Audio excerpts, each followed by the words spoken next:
Hey YouTube, I'm back with another UFC review and my last of the year actually.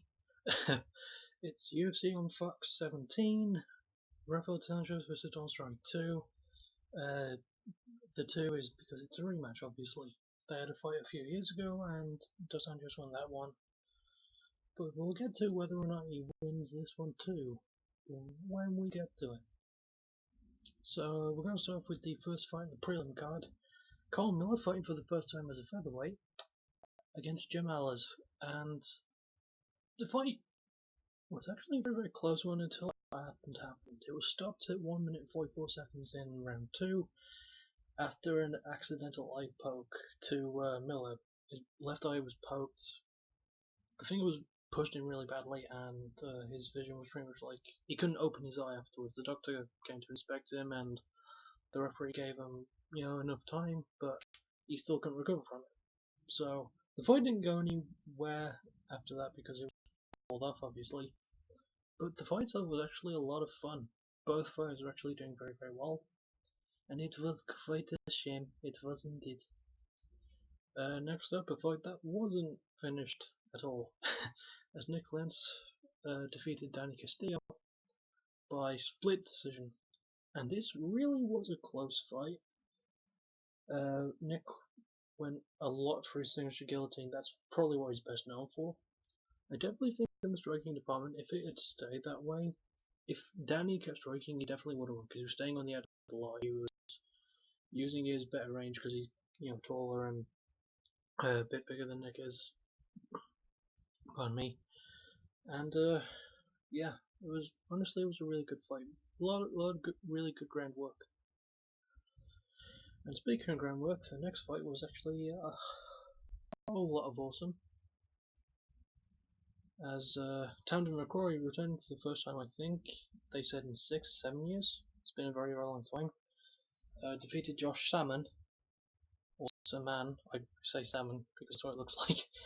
A triangle choke at 4 minutes and 10 seconds of the third round. And what a fight this was. Once again, it was the same case with Lentz and Castillo. If it had stayed standing, I think Josh would have had a better chance. But McCrory was pretty much taking down Josh pretty much every chance that he got, working submission after submission after submission, switching beautifully between them as well. Some of the best jiu-jitsu I've ever seen in the octagon, personally. And then at the end, McCrory managed to get a really good triangle choke. And yeah, well done him. Next up was a women's bantamweight fight between Valentina Shevchenko, and this was a debut, against Sarah Kochman, and Shevchenko won by split decision. Now this was actually a very, very exciting fight. It was mostly stand-up and striking base, and when Valentina started putting together combos throughout the second and third rounds, that was pretty much when she started taking better control. Kaufman's kicks is always good, but Valentina was just the better fighter overall. And I have to see her fight again in the UFC. She had a very, very good. She's got great boxing. I think she was a Muay Thai champion before she came to the UFC, so she used her clinch very well too.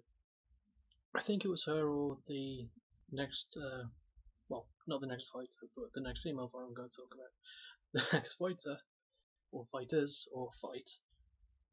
I'm moving on. Okay, was Nate Marquardt against CB Doorway. Marquardt won at 28 seconds of the second round by knockout with a punch, and it was a very, very smart game, I have to say, because CB was overextending himself a lot in the first round. I think between rounds, Marquardt caught onto that. So at the moment that Dollway made another mistake, Marquardt managed to sort of cock back his right and land it flush, and Dollway was out. Then after that, something I love seeing, Marquardt landed one punch, but CB was out anyway, so he didn't really have to land any more. So he didn't. He just landed that one after he knocked him out. I was like, hey, what? I like seeing that. I like seeing a guy be classy in the octagon, because I don't think we see it enough these days.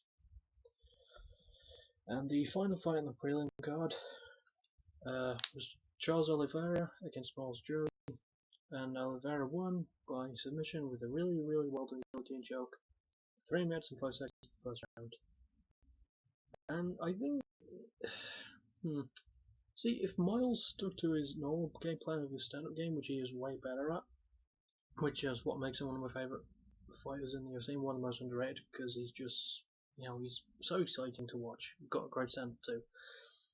Unfortunately, he just got caught really quickly, and yeah, I think it was he went for a takedown. Then Oliveira sort of like tricked him really, and managed to get the submission on him. Now, if I remember correctly, yeah, I think during the Lens and Castillo fight, I'm just going back to this very quickly. There were a couple of instances where Castillo went to take down Lens, but Lens used great experience and great counter wrestling to toss Danny over him and get on top of him. I loved seeing that. That was really, really good wrestling. But the prelim card is over, and it was a really, really good prelim card. It was, I think I want to see a rematch between Miller and Alice, all in all. And I want to see more of Valentina Shevchenko. I think she did, pardon me, really well for her first time in the UFC. I want to see more Tandem McCrory as well, especially if he keeps showing great jiu-jitsu skill like that, because holy crap, that was good. But now we move on to the main card. And the first fight between Karolina Kowalkiewicz, I remember I've pronounced that right because I remember watching the event, against Randa Marcos. Now, I don't know too much about either of these, but Karolina was the second person I was going to talk about. I wasn't sure if it was her or Shevchenko, who's the former Muay Thai champion. I'll look it up later. Anyway, Kowalkiewicz won by unanimous decision, and yeah, it was a good one. I think she used a really good lot of wrestling. Yeah, she did. She used a lot more boxing than I'm used to seeing from a female fighter. She was a great boxer. Great wrestler too. She utilised the ground game a lot, so very well done. And next up, the most exciting fight of the card, and just probably one of the most fun. Nate Diaz against Michael Johnson. Now this is Nate Diaz's return for over a year now. It's been a very, very long time since he last fought from this. Since this one. And he looked like he was having a hell of a time just being back in the UFC. He was having a lot of fun with Michael. He won by unanimous decision, but holy crap. Diaz showed why him and Nick, why the Diaz brothers are two of the best boxers in the UFC. He showed really good crisp technique, and like with the fight he had with Don Cerrone 4 years ago, he was landing shots on Johnson to hit him, not to hurt him, which I think is a very smart way. Of course, he did have Johnson stunned a couple of times. Johnson had the same thing on Nate Diaz once or twice, but it was mostly Diaz's game, and and the taunts he was trying out. The Diaz brothers love their taunts, as we all know. They love to just take the piss out of their opponent. We saw it pretty much at the start of the year when Nick Diaz just laid down flat on the, well, not flat, he just sort of like curled up like that on the octagon for some weird reason, but it was a funny fight. Even though I wish that Nick spent a lot less time pissing about in that one. But anyway, yeah, really, really cool fight. I love seeing it. Next up is Alistair Overeem against Junior Dos Santos. And this fight started, started very, very, very slow. No one was landing a lot of anything in the first round. I think that was maybe a couple of punches.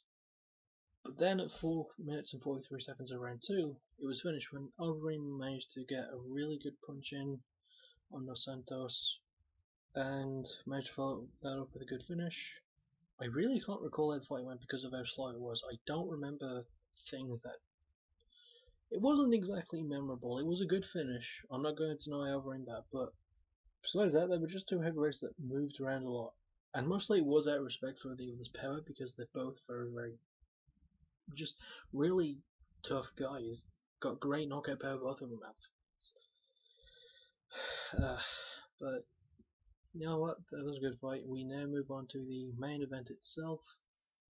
Rafael dos Anjos, the rematch between Rafael dos Anjos against Cerrone, and Dos Anjos won at 1 minute and 6 seconds of the first round by TKO with a really well placed knee to the body, and just an endless barrage of punches. Now, a lot of people, I'm going to talk about this very briefly because a lot of people complain that the fight was stopped early. I know, I don't think that it was. That's just me. I saw, Cerrone was very badly hurt from the shot to the body. He was very badly hurt from the punches. I think the stoppage was fair. I don't really think that there are that many early stoppages.